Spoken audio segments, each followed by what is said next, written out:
Bienvenidos a una nueva jornada online de las que organiza Acción Psoriasis. En esta ocasión queremos dedicar este espacio a hablar de consejos de salud, de hábitos de salud. De hecho, es uno de los temas que muy a menudo los pacientes nos hacéis llegar a la asociación y por eso hemos querido dedicar estos 50 minutos a dar pautas para mejorar el día a día, la convivencia con la psoriasis y con la artritis psoriásica. Para hablar de todos estos temas nos acompañan hoy la doctora Montse Pérez.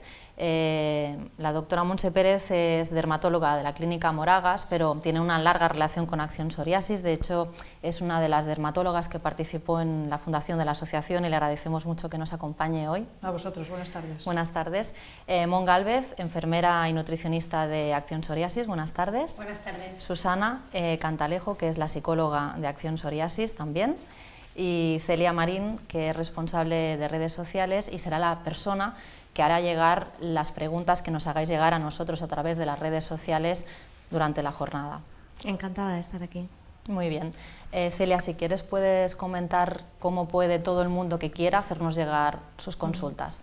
Bueno, pues podéis hacernos llegar vuestras preguntas, las dudas que tengáis para esta jornada de vivir con psoriasis a través de las redes sociales, en nuestro perfil de Facebook, en Acción Psoriasis, también a través de Twitter, en nuestra cuenta de Acción Psoriasis, utilizando el hashtag Defiende tu Psoriasis. Nosotros vamos a tratar de responder aquí a todas las preguntas que nos habéis enviado ya y a las que nos vais a enviar a lo largo de la jornada, pero todo aquello que se quede sin contestar porque no nos dé tiempo, lo iremos respondiendo en los días posteriores, nos irán respondiendo todas las dudas para que no se quede nada sin contestar. Muchas gracias, pues así lo haremos. Empezamos pues esta jornada hablando con la doctora Montse Pérez. Hay muchos pacientes que nos dicen que van al especialista, le consultan, siguen los tratamientos que les prescriben, pero luego nos llaman y nos dicen, ¿yo qué puedo hacer cada día por mejorar mi psoriasis? ¿Qué puedo hacer? ¿Puedo ayudar de alguna forma? ¿Se puede o no se puede? Sí, yo creo que el médico muchas veces hemos perdido, sobre todo los especialistas, hemos perdido un poquito la capacidad de podernos, de alguna manera, acercar más al paciente. Muchas veces el especialista parece que esté un poquito por encima del bien y del mal, lo único que hace es prescribir el tratamiento que toca, pero se olvida de toda una parte humana, de toda una parte, y esto nuestra psicóloga todavía me lo corroboraba más, en el sentido de que nos olvidamos un poquito de dar esos consejos de cada día, ¿no? Yo creo que hay una frase que a mí me gusta mucho, que es la autoestima y salud, porque no deja de ser de que lo primero que tenemos que hacer en todas las enfermedades, pero sobre todo en la psoriasis, es el hecho de que el enfermo se conozca, el paciente se conozca su enfermedad y sobre todo él mismo tenga un poquito de normas del día a día, lo que tú decías, como para poder convivir, vivir y convivir con ella, ¿no? Está muy bien hacer los tratamientos, está muy bien que hagamos caso al médico, en este caso yo defiendo mi parcela porque para algo soy dermatólogo, pero sobre todo yo creo que muchas veces es nuestra culpa y nos olvidamos de ello. Y una cosa muy importante, y aparte de todo, pues creo que ha sido una de las batallas ilustres que ha tenido Acción Psoriasis, ha sido el hecho de ser un grupo de ayuda mutua, en el sentido de que el poder compartir con otros pacientes, con otras personas que tienen tu mismo problema, de alguna manera te das cuenta de que no estás solo y ese, de alguna manera, compartir y convivir tu enfermedad puede ayudar muchísimo en un amplio sentido y que luego podemos desglosar. Pues seguro que lo haremos. Hablando de temas que nos llegan muy frecuentemente a la asociación, uno de ellos es el de nutrición. Y en ese sentido, Mon, ¿realmente juega algún papel la alimentación en la artritis, en la psoriasis y en la artritis psoriásica? Por supuesto que sí. Tanto la psoriasis como la artritis psoriásica sabemos que son enfermedades que no se curan, pero sí que podemos controlarlas desde una alimentación y unos buenos hábitos de vida. Más que hablar de alimentos prohibidos, más bien vamos a hablar de alimentos más recomendables unos que otros. Porque existen recomendaciones específicas para el caso concreto de la psoriasis. En el caso de la psoriasis y de la artritis psoriásica, al ser una enfermedad inflamatoria, sí que hay algunas recomendaciones, como por ejemplo potenciar el consumo de frutas y verduras, ya que son alimentos que tienen muchos minerales y muchas vitaminas que son muy beneficiosas, ya sea para la piel como para la psoriasis en este caso. Estas frutas y estas verduras deberíamos de consumirlas 3 frutas al día y 2 raciones de vegetales al día. Por ejemplo, podríamos hacer tanto en la comida como en la cena siempre una ración de vegetales, ya sea en forma de ensalada o en forma de verdura cocida, y las frutas, pues por ejemplo, a media mañana y a media tarde podemos consumir frutas.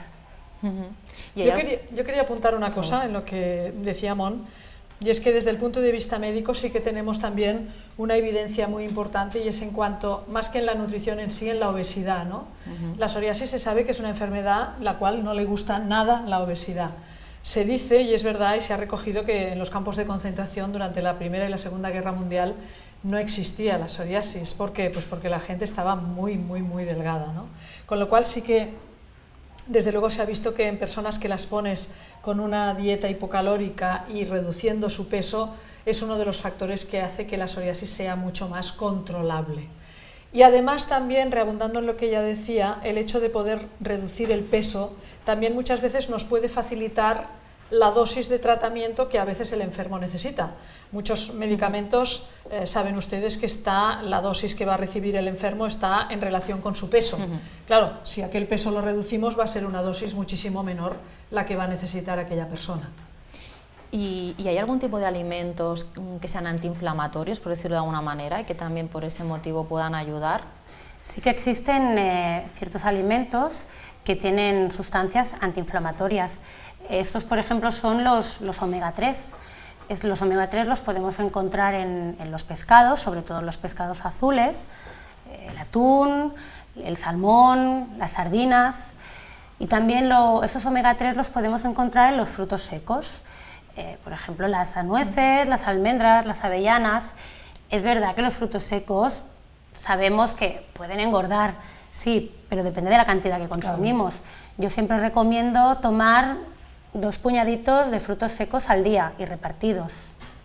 Muy bien. Antes, doctora, comentaba que había estudios sobre el tema, la relación de obesidad, psoriasis. Sí. También existen estudios que hablan sobre la relación entre la celiaquía y la psoriasis.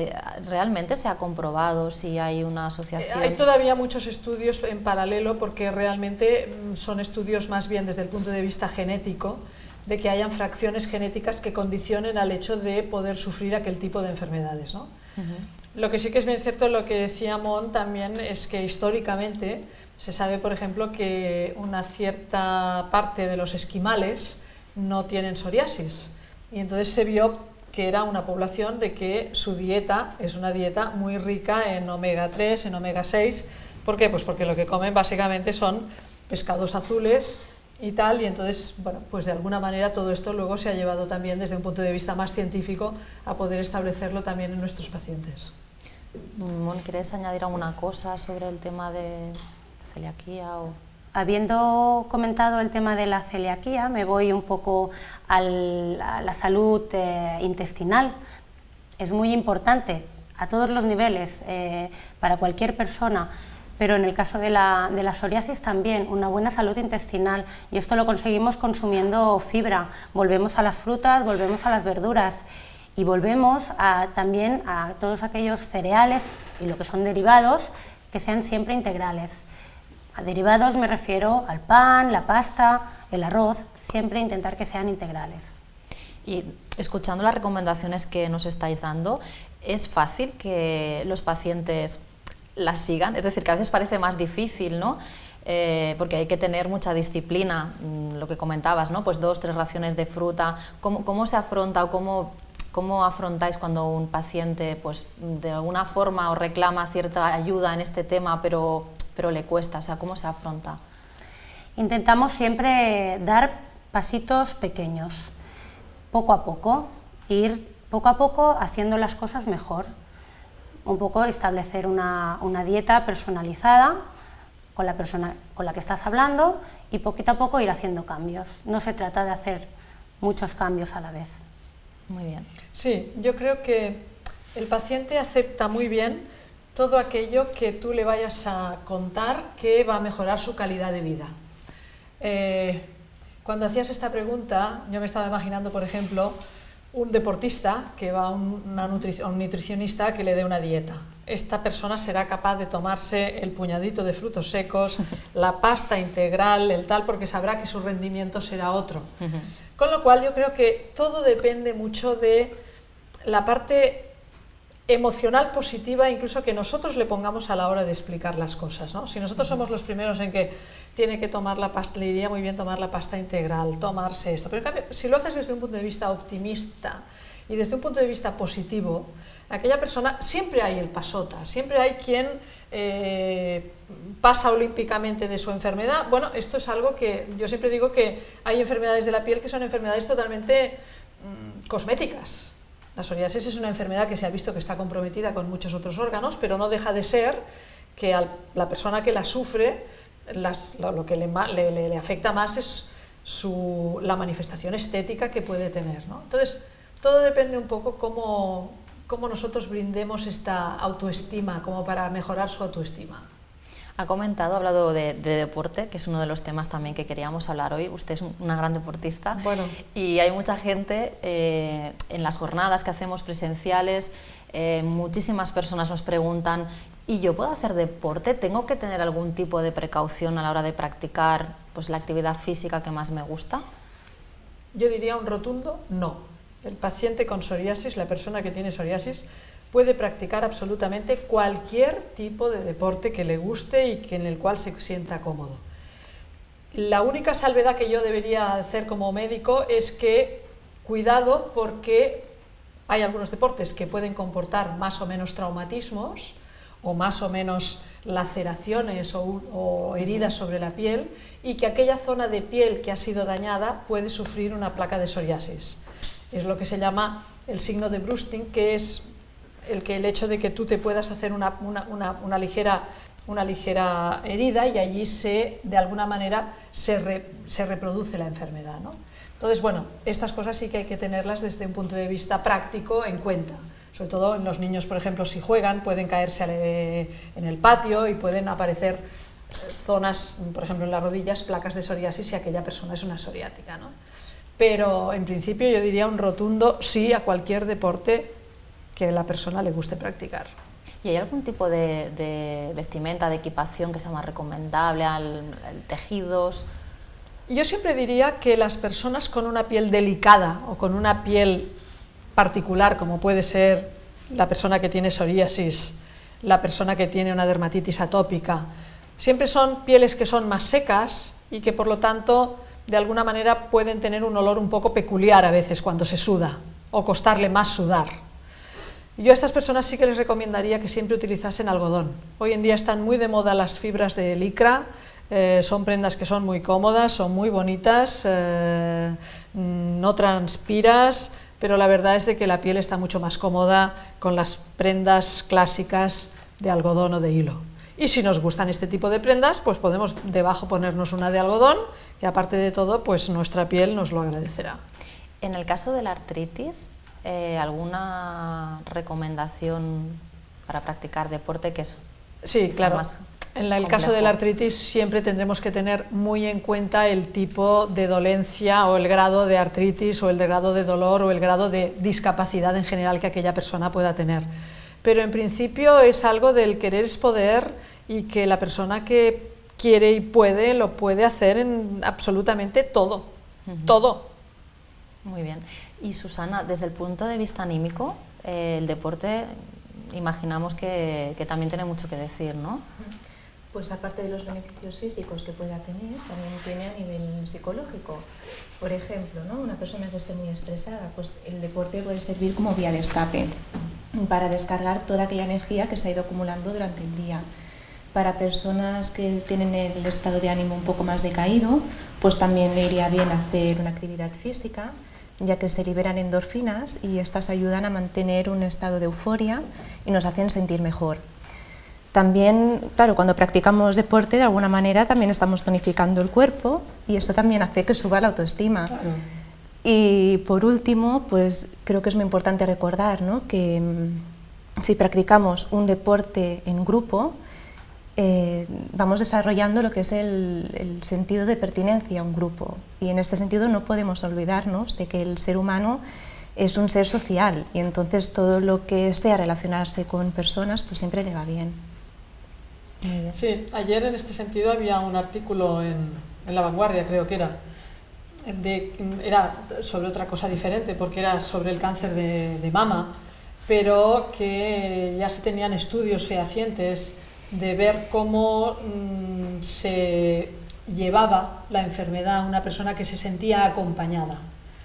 Y este acompañar es lo que yo apuntaba al comienzo, ¿no? Y que ahora comentaba ella, ¿no? Yo creo que es importantísima el hecho de compartir, acompañar, desde un punto de vista de que a veces pensamos de que la persona que tenemos al lado es una persona que todo el rato te tiene que estar encima y cómo te encuentras y cómo lo llevas y tal y cual. Y esto no es totalmente, yo creo, negativo, pero sí que la persona que tiene una dolencia del tipo que sea, el hecho de saber que tiene alguien en quien confiar, compartir, ese CON, esa preposición del con, yo hoy la escribiría en mayúscula en esta televisión online. Muy bien, seguro que bueno, es fundamental, vamos, y eso lo vemos nosotros mucho en la asociación, ¿no? Que en espacios nuevos como hay hoy en día, las redes sociales se han convertido también en un punto de intercambio y un punto de encuentro para muchos pacientes que se explican, que se preguntan los unos a los otros, y eso creo que también forma parte de cómo convivir mejor, ¿no? Claro, como comentaba usted, con la enfermedad. Pues en todo esto tiene mucho que ver, ¿no? El estado anímico, y yo quería que Susana nos explicara un poco, porque imagino toda enfermedad crónica tiene un componente importante sobre la psicología de la persona. Se ha hablado mucho de la causa-efecto entre lo que son pues los estados anímicos, un episodio de estrés, depresión, etcétera, y los brotes de psoriasis. ¿Existe esta relación? ¿Está comprobada? Bueno, hay que tener en cuenta que existe una relación entre cuerpo y mente. Y entonces, si nos sentimos físicamente bien, pues emocionalmente vamos a estar mejor, pero cuando emocionalmente o psicológicamente estamos estresados, estamos muy tristes, estamos muy decaídos, pues lógicamente esto va a afectar en nuestro cuerpo. A una persona que le diagnostican psoriasis, artritis psoriásica por primera vez, ¿qué se le puede aconsejar desde el punto de vista psicológico? Bueno, hay que tener en cuenta que cuando se hace el diagnóstico a una persona de una enfermedad crónica, como puede ser la psoriasis o la artritis psoriásica, la persona pasa por un proceso de aceptación, de poder digerir lo que significa aquel diagnóstico, ¿no? Entonces nos podemos encontrar, por ejemplo, que al principio pasa por una fase de negación, de no querer aceptar que le han hecho ese diagnóstico, y pueden buscar entonces segundas opiniones, ¿no? Que seguro que es lo que pasa en consulta, o que no hacen un seguimiento de la enfermedad, o que incluso ni siguen los consejos que se les dan. Sí. Otra fase puede ser una fase más depresiva, ¿no? En que empieza a digerir de alguna manera el diagnóstico y empieza a preguntarse por qué le ha tocado, ¿no? Esa enfermedad. Y la fase que yo creo que es la más adaptativa es la fase de aceptación, que es cuando la persona ya acaba digeriendo este diagnóstico y se muestra más activa delante de la enfermedad. Y sí que se ha demostrado que cuando una persona se implica más con su enfermedad, el tratamiento también es más eficaz. Y recalcar aquí también la importancia que decía antes la doctora, ¿no? De que la persona se sienta acompañada durante todo este proceso. Supongo que en este punto es muy importante el papel que juega el dermatólogo, ¿no? En el momento del diagnóstico. Imagino que se encontrará casos pues, muy distintos, ¿no? A la hora de comunicar. Yo siempre recuerdo y siempre explico el hecho de que me acuerdo de un enfermo que entró en la consulta un día y pobre casi no podía ni moverse. Su cuerpo era un 75-80% afecto de placas de psoriasis. Y se me ocurrió preguntarle de cuánto tiempo llevaba así. Y me dijo, no, si yo vengo por una verruga que tengo en el pie. Entonces, es lo que decía ella, ¿no? Que depende muchísimo, primero de cada uno. Y sobre todo también tengo que decir otra cosa. Yo creo que hemos estigmatizado, y esto hay que ir, luego si queréis hablamos un poquito, a través de algo que leía precisamente después de la declaración de la Organización Mundial de la Salud de anteayer, creo que era, ¿no? Anteayer. Sí. el estigmatizar, ¿no? Yo creo que la palabra crónico, la cronicidad, la hemos estigmatizado demasiado. Entonces, el hecho de tenerle que decir a alguien que tiene una enfermedad crónica es aquello para siempre, y este para siempre es como una especie de lacra que te cae encima como si fuese un muro de piedra, ¿no? Entonces, yo creo que de alguna manera, entre todos lo hemos hecho, y sin querer.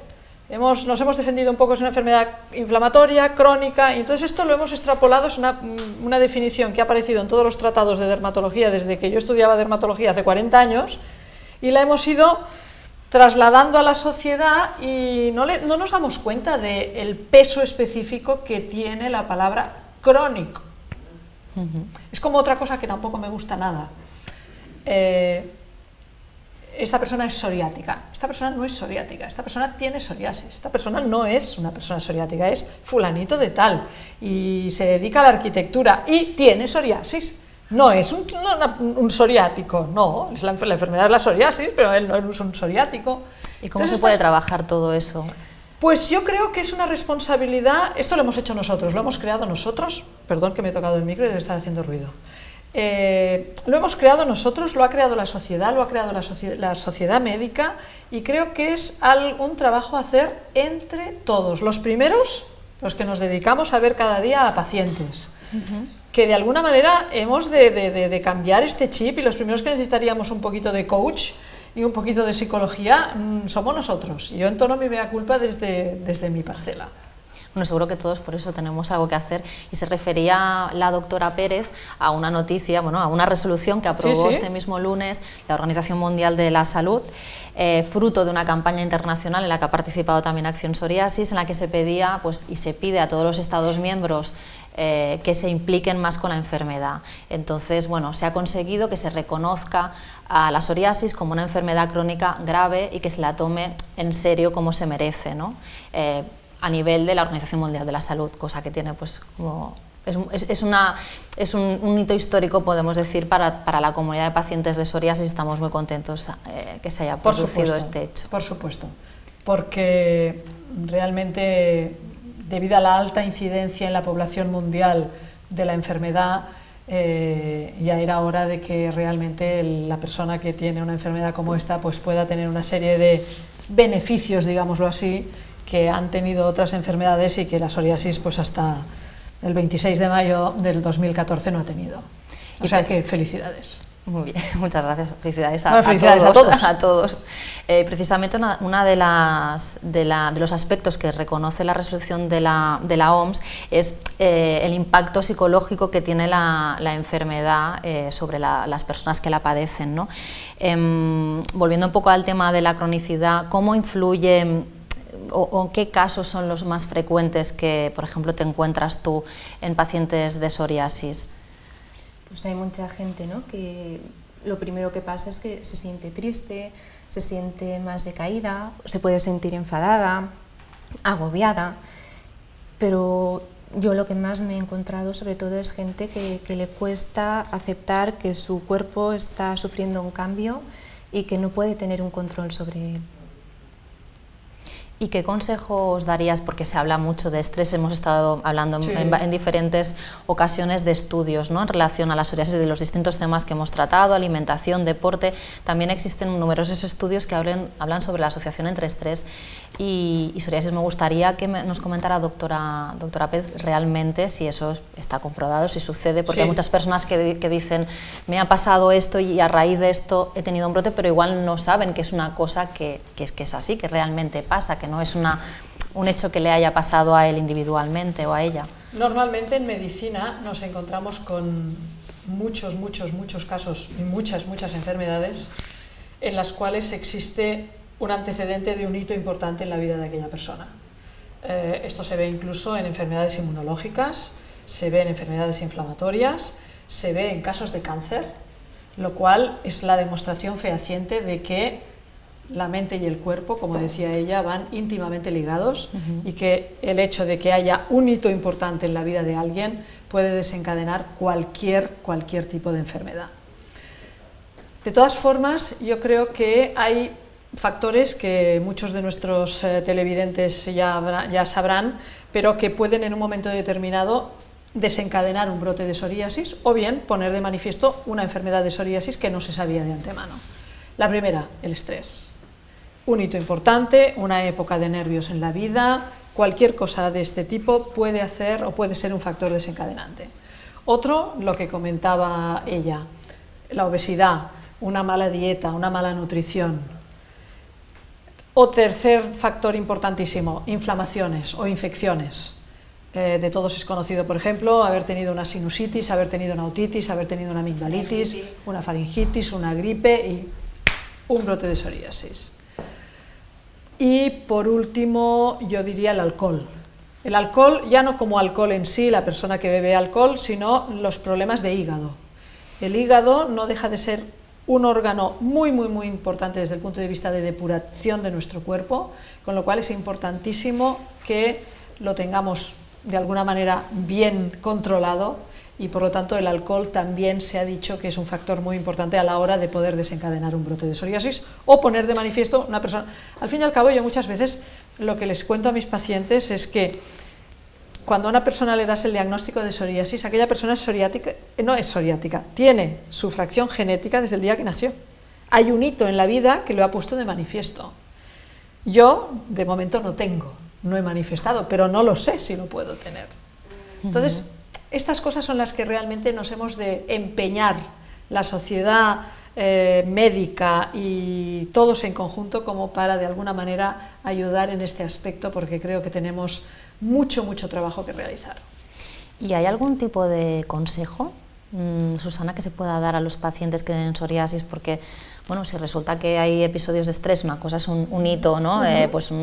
Una enfermedad, pero es verdad que hay muchas personas que nos comentan, pues en época de exámenes, en época de lo que sea, el trabajo, algún consejo práctico para poder reducir ese estrés o para saber llevarlo mejor, para que así también vivamos mejor la psoriasis. Bueno, tú estás hablando de hechos como más concretos, ¿no? No, de un día a día. O de un día a día, porque yo creo que en la sociedad actual la gente lleva un ritmo muy elevado de vida, ¿no? Entonces, justamente por ese motivo, porque se acostumbra a vivir de esa manera, también es el tema más difícil a tratar, el estrés, ¿no? Porque a lo mejor esa persona que lleva un ritmo elevado, pues ya le va bien tener este ritmo. Claro. Yo lo primero que aconsejo es a la persona que se organice, que establezca un horario, ¿no? Por ejemplo, un horario para trabajar, uno para descansar, uno para disfrutar, ¿no? Es muy importante que dentro de este horario pues, se establezca también un tiempo para la persona para hacer algo que le guste, para que pueda disfrutar, para hacer deporte, ¿no? Por ejemplo, que iría muy bien, para hacer alguna actividad más de meditación, como puede ser el yoga, y además pensar también que el hecho de ponernos un horario ayuda a que no hagamos más de una cosa a la vez y que podamos empezar una cosa y acabarla, que en muchos casos esto es muy difícil también en personas que llevan mucho estrés. Muy bien. Yo apuntaría aquí también el hecho, ella decía muy bien, de repartir el tiempo, ¿no? Y aparte de todo, dentro de este tiempo, también el situar el tiempo para cuidarnos. Porque muchas veces somos capaces de cuidarnos en otros muchos aspectos, pero en cambio cuando nos dicen que nos tenemos que cuidar por algo que sufrimos, entonces nos rebotamos y decimos que no. Y otra cosa también importante que antes hablábamos es el hecho de que antiguamente, hace 50 años, que no existían los avances terapéuticos o el arsenal terapéutico que tenemos hoy para muchas enfermedades, lo único que existían eran los balnearios, y la gente iba al balneario, no porque el balneario sí que puede ser más o menos bueno, pero iba a aburrirse, no tenía nada más que hacer que tomar las aguas, tomar el aire, pasear por el campo, y bueno, todo esto nos ha llevado de que es un tipo de vida totalmente diferente al que ella hablaba, que es el de cada día, ¿no? Y que no sabemos de alguna manera cómo ordenárnoslo. Salir de ahí es difícil. Difícil. Bueno, para acabar teníamos otro tema que la verdad es que nos ha sorprendido porque causó una expectación, la verdad que muy grande en la comunidad de pacientes que nos sigue habitualmente en redes sociales, que es los cuidados generales de la piel. Usted, doctora, escribió un artículo hace un tiempo dando una serie de pautas que los pacientes pueden seguir pues, para bueno, para tener mejor su piel, para cuidarla mejor.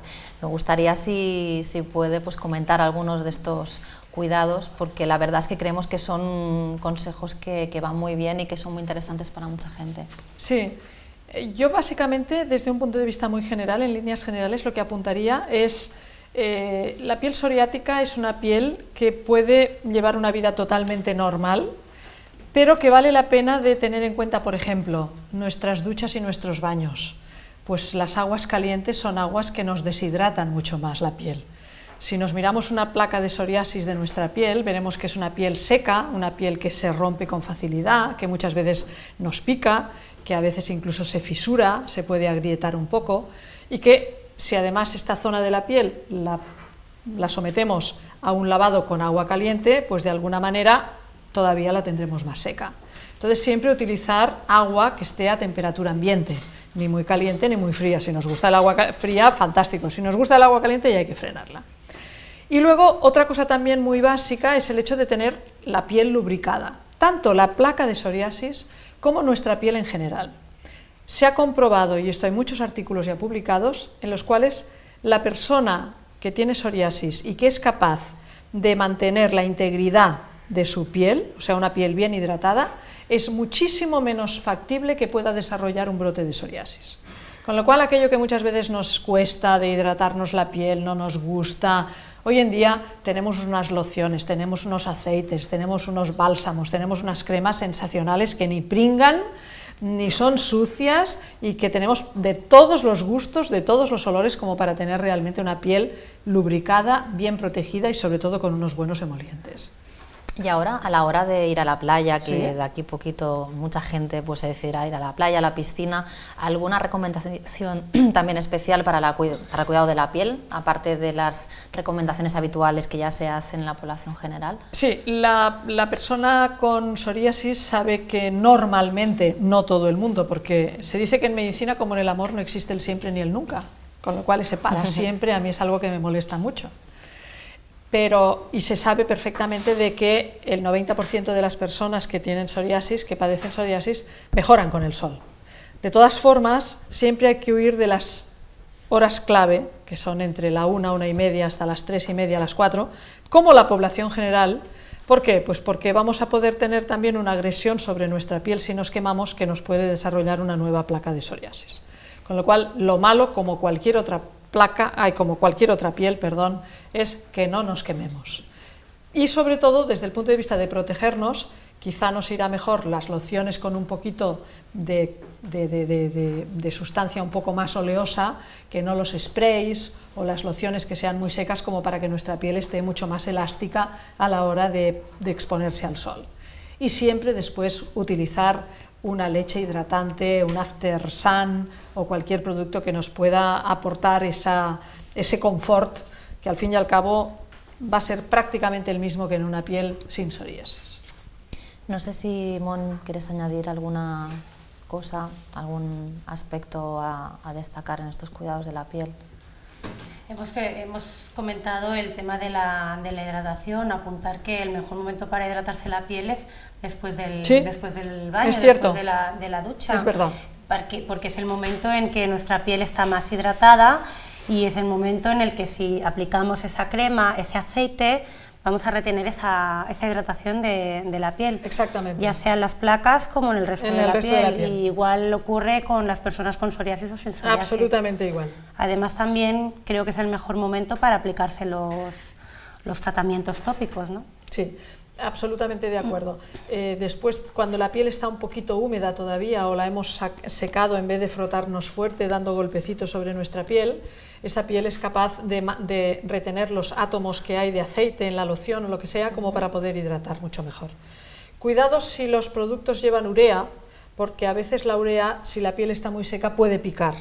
Y entonces puede ser un poco contraproducente dependiendo del tipo de si realmente aquella placa es una placa que está muy irritada, ¿no? Pero en principio es absolutamente cierto que el momento idóneo como para aplicarlo es siempre después de la ducha, con la piel un poquito húmeda. Y quizá también huir de aquellas lociones o cremas que llevan alcoholes, que llevan parabenes, que llevan ciertas sustancias, ¿no? Lo más natural Exactamente. posible. Los aceites, por ejemplo, son ideales, los aceites vegetales, Perfectos, de almendra. Hay una gran gama de aceites que, aparte de hidratar, nos nutren la piel también. Exactamente, exactamente. Es decir, que mejor lociones naturales, bueno, con aceites, con aceites naturales, y huir un poco de la urea en los casos en los que... En los casos en los cuales la piel está irritada, ¿no? Si la piel no está irritada, la urea es capaz de mantener más este manto lipídico de la piel, pero si la piel está un poquito irritada, no es de extrañar que aquella persona se queje de un cierto picor y de un cierto escozor en la zona donde se le aplica, o sea que cuidado. Bueno, pues ahora damos otra vez la bienvenida a Celia Marín, porque ella nos va a trasladar las preguntas que nos habéis hecho llegar a lo largo de esta jornada online a través de redes sociales. Aún lo podéis hacer con el hashtag Defiende tu Psoriasis en Twitter y en Facebook, y a través de nuestro mail y el resto de redes sociales de Acción Psoriasis también. Celia, cuéntanos qué. Bueno, pues aquí estamos viendo, la verdad es que tenemos a gente que nos está comentando ahora mismo en directo que les parece muy interesante todo lo que estamos hablando aquí. Yo creo que también para el paciente es muy interesante, ¿no?, todos estos consejos. Y bueno, pues os voy a trasladar algunas preguntas y cualquiera de vosotras pues podéis contestar, si os parece. Empezamos con Lupe, nos pregunta que ahora en primavera está notando que le está empeorando mucho la psoriasis y no sabe si realmente el cambio de estaciones o determinadas estaciones pueden influir en que mejore o empeore la piel. Científicamente no hay nada comprobado, Lupe, pero es bien cierto que hay muchas enfermedades que empeoran durante la primavera y durante el otoño, como por ejemplo todas las enfermedades o las dolencias reumatológicas. La verdad es de que la gente se queja muchísimo más de dolores y que te notas mucho más las articulaciones en estas temporadas que no durante el invierno o durante el verano. Muy bien. Pues tenemos también la pregunta de Tony, que nos pregunta un poco acerca del afeitado cuando tienes psoriasis en la cara, si hay algún truco, alguna recomendación, porque claro, es bastante complicado el tema del afeitado en el caso masculino. La afectación de la cara es una afectación que realmente yo creo que psicológicamente es una de las cosas que más puede afectar al paciente, ¿no? Siempre es consecuencia de todas formas de que normalmente el cuero cabelludo también está muy afectado. Entonces, el querer solventar solamente el problema de la cara sin solventar el problema de la cabeza es difícil. Yo siempre cuento que la cara es como si fuese el sobreático y tú tuvieses el tejado mal, ¿eh? Con lo cual lo primero que hay que solventar es el tejado para que el sobreático también esté bien. Yo diría que lo primero que hay que hacer es tratar bien la cabeza, la cara mejorará por sí sola, y aquí yo sí que creo que la ayuda con una crema, con un producto, aunque sea un poco fuerte, pero utilizado, muy bien utilizado y pocos días, vale la pena, porque vamos a tener una persona que realmente tenga una calidad de vida muchísimo mejor que no que la tengas crónicamente con la placa y de alguna manera lo vayas entreteniendo.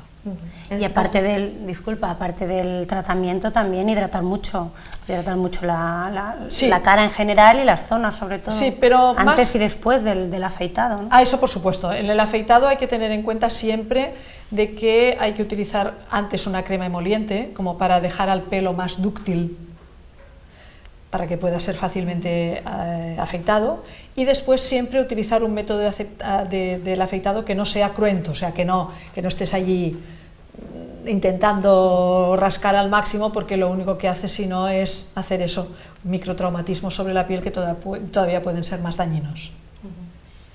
Bueno, pues Sebastián nos pregunta también, en el caso de los pacientes que tienen psoriasis, un poco el factor psicológico, si recomendáis que la persona que tiene psoriasis enseñe su piel, comente, se abra un poco a los demás y muestre su enfermedad. No sé, quizás Susana. Yo creo que sí, yo lo aconsejaría porque, sobre todo cuando lo explicamos, ¿no? Cuando explicamos que tenemos psoriasis y que conlleva la psoriasis, el hecho de estar explicándolo a los demás, también nos lo estamos explicando a nosotros mismos. Y esto nos ayuda a lo que decíamos antes, a digerir un poco todo esto, ¿no? ¿Qué significa? Con el hecho de enseñar las lesiones, pues yo consideraría un poco más o menos lo mismo. Sí tener en cuenta que si, por ejemplo, una persona no ha enseñado nunca las lesiones, que no quiera de un día para otro enseñarlo todo, ¿no? Que todo necesita su tiempo. Y yo recomendaría lo que se llama una exposición gradual, de ir enseñando poco a poco a medida que nos vayamos sintiendo cómodos. Si enseñamos, por ejemplo, hasta los tobillos, pues, y nos sentimos cómodos, pues luego ponerte unos pantalones piratas y así poco a poco. Muy bien.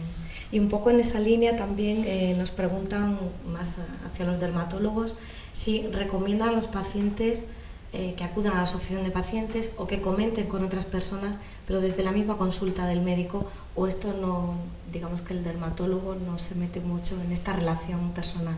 Yo siempre, que por eso estoy con Acción Psoriasis desde el día que nació, pero creo que a veces nuestro trabajo no ha sido lo suficientemente intenso. Yo soy una gran defensora, lo vuelvo a decir, de los grupos de ayuda mutua, y reabundando un poco en lo que ella decía, yo creo que sobre todo hay una cosa que es fundamental y es el respeto. Y quien más te puede respetar, pues es una persona que tiene lo mismo que tú. Y ante esto, y sobre todo desde el punto de vista de antes de convivir, ¿no? Convivir, compartir, conllevar, en fin, todo lo que lleva la palabra con nos ayudará, seguro. Ahora, siempre hay que respetar que hay alguien que diga, mire, no, a mí no me aconseje estas cosas, que yo los grupos no me gustan, ya tengo bastante con los míos, y el respeto está por encima de todo. Bueno, pues tenemos otra pregunta. Nos dice Marbella, ahora mismo nos ha entrado por Facebook, que tiene psoriasis en las manos, especialmente en los dedos, y que ha probado con homeopatía y otros tratamientos, pero que no consigue mejorar. No sé si tenéis alguna opinión sobre homeopatía y estos tratamientos un poco alternativos, como ayuda o que realmente no funcionan, no sé. Yo, en mi opinión, siempre digo lo mismo. Creo que cada uno encuentra el tratamiento que le va bien a él mismo. Quiero decir, puede ser que a una persona no le funcione la homeopatía, pero le funcionen otras terapias, puede ser que no. Quiero decir, yo siempre pienso que cada uno tiene que buscar su propio camino e ir caminando este camino. Puede ser que podamos caminar este camino con el dermatólogo y con alguna otra terapia, y cada uno... Un poco como herramientas, ¿no? Exactamente, tenemos muchas herramientas y yo creo que es interesante que podamos ir usándolas siempre sabiendo un poco dónde vamos, ¿no? Informándonos previamente, ¿no? Y siempre que nos sintamos a gusto también. Yo también estoy absolutamente de acuerdo. Creo que lo que es más importante es que el paciente se sienta lo suficientemente confortado. Al fin y al cabo, quien tiene la enfermedad es él, y por lo tanto tenemos que compartir el hecho de que él se pueda sentir muy bien tratado, siempre y cuando sea una homeopatía bien hecha, siempre y cuando sea una dermatología bien hecha, pero que pueden coexistir las dos sin ningún tipo de problema. Esa es mi opinión. Muy bien, muy interesante. Pues tenemos alguna más. Normalmente nos llegan muchas preguntas sobre este tema, es el embarazo.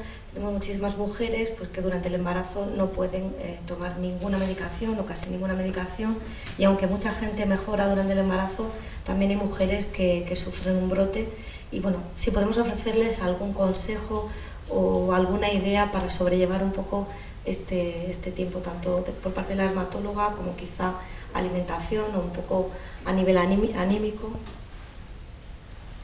Primera. Me miráis a mí. Tú primera, vamos a ver.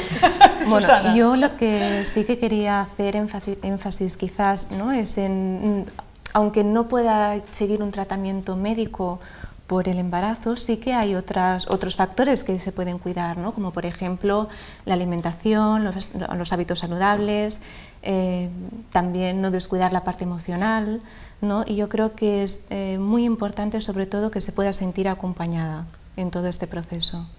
Y el poder dedicarse tiempo a sí misma. Exacto. Ya que muchas veces siempre estamos pidiendo ayuda a los demás, queremos que nos solucionen nuestro problema, pero no tenemos tiempo para dedicarnos a nosotros mismos. Entonces, en este caso, ¿no? En el embarazo, que no se pueden tomar muchos medicamentos, hay que ir con mucho cuidado, quizás un buen momento para cuidarse, para mimarse, para hacer otras cosas, ¿no? Como el control del estrés, el llevar una alimentación, unos hábitos de vida, hacer una serie de cosas que nos pueden ayudar. Sí, y en este sentido yo apuntaría que, primero, que hay muchos tipos de psoriasis y depende muchísimo de la cantidad o la afectación que en aquel momento se tenga, pero quizá la embarazada durante este periodo de embarazo no pueda tomar ciertas medicaciones por vía oral, pero sí que puede hacer muchos tratamientos por vía tópica. Y todo dependerá también de la gravedad de su psoriasis en este momento, si realmente en combinación con su ginecólogo, pues durante el mes en que se encuentre el embarazo, incluso poder tomar algún tipo de medicación. Hay que verlo siempre en conjunto y siempre valorar muy mucho el estado de la paciente en el momento en que se encuentre. Perfecto. Bueno, pues otra pregunta nos dice Juan Pedro que él tiene psoriasis y bueno, si está con tratamiento biológico, ¿se puede donar sangre? Es una pregunta que creo que también nos ha llegado en otras ocasiones. Desde el punto de vista médico y dependiendo de qué tipo de biológico esté utilizando, no se debe dar sangre. Cada vez está más restrictivo la donación de sangre desde el punto de vista de medicamentos que estés tomando en un momento determinado, e incluso, pues, por ejemplo, el uso, por ejemplo, de antiandrógenos hoy en día para la calvicie, por ejemplo, masculina, también se impide dar sangre, o sea que creo que en esto se está teniendo cada vez más control. Yo diría no. Claramente, ¿no? Y bueno, también tenemos respecto a los biológicos otra duda similar, un poco, ¿se puede vacunar o se debe vacunar una persona que está recibiendo un tratamiento biológico? ¿Cuál es el momento adecuado? ¿Todas las vacunas, unas sí, otras no? Depende de qué vacunas. Depende de qué vacunas. Si son vacunas, por ejemplo, que son de virus atenuados, no nos van a dar ningún problema y por lo tanto se puede hacer. También depende mucho del tipo de biológico que se esté utilizando, pero todo dependerá para la enfermedad que quieras. No es lo mismo un viajero, por ejemplo, que se vaya al trópico y tenga que vacunarse, pues yo qué sé, de la fiebre amarilla y tal, que no pues un niño que tenga que recibir, que no estará haciendo biológicos, por supuesto, pero sí que tendrá que recibir una serie de vacunaciones, ¿no? Precisamente en el próximo número de la revista Psoriasis vamos a tratar el tema de la vacunación, porque como ha comentado Celia, es un tema que habitualmente nos pregunta mucha gente justo antes de verano, voy a viajar, ¿puedo vacunarme, no puedo vacunarme? Y luego también para las vacunas, entre comillas, que están dentro del calendario, ¿no? Nacional se llama, pues es uno de los temas que trataremos en la próxima revista.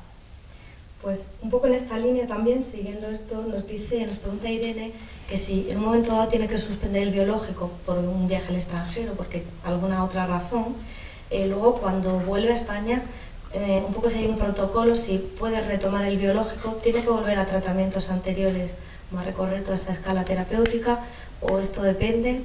Depende muchísimo del tipo de biológico que esté tomando. Y esto siempre es algo a negociar o su dermatólogo le va a decir realmente qué es lo que tiene que hacer. En principio yo diría que el término más importante a tener en cuenta para retomar un nuevo tratamiento siempre es el tiempo, valga la redundancia, que has estado sin tratamiento, ¿no? No es lo mismo haber estado 15 días que un mes, que 3 meses o que un año. Pero siempre es a consultar con tu dermatólogo y sobre todo dependiendo del tipo de biológico que estés utilizando. Entonces, un poco podemos decir que ante estas circunstancias de viajes o que tengas algún tipo de intervención quirúrgica, alguna cuestión de estas, hay que preguntar. Hay que consultarlo con tu médico y sobre todo hoy en día que además hay biológicos que tienen un intervalo de administración cada vez más largo, con lo cual a lo mejor incluso se puede cambiar, en fin, es algo realmente a tener en cuenta desde el punto de vista médico-paciente. Muy bien, pues muchas gracias Celia por trasladarnos estas preguntas, muy interesantes todas ellas, y muchas gracias porque ya hemos llegado al final de esta jornada online. Muchas gracias a todos los que habéis participado, a los que nos habéis hecho llegar preguntas, a los que nos habéis visto, y muchas gracias a las personas que nos habéis acompañado esta tarde, a Susana, a la doctora Pérez, a Mon y a Celia. Y a todos vosotros deciros también que hemos puesto en marcha una nueva iniciativa que os invitamos a que probéis, a que compartáis con nosotros, que es un curso de formación para pacientes, para familiares y para personal sanitario, centrado exclusivamente en psoriasis y en artritis psoriásica. Lo podéis encontrar en nuestra página web y bueno, está a vuestra disposición, porque haciendo este curso también se resuelven muchas de las cuestiones que habitualmente nos hacen llegar los pacientes, nos hacéis llegar vosotros, y creemos que es una buena herramienta. Para eso la hemos hecho, para ayudar a todo el mundo que quiera probarla. Muchas gracias. A partir de ahora, que sepáis que esta jornada online estará a disposición vuestra para que la consultáis cuando queráis, a través de nuestro canal de YouTube y también a través de nuestra página web. Muchas gracias y hasta la próxima.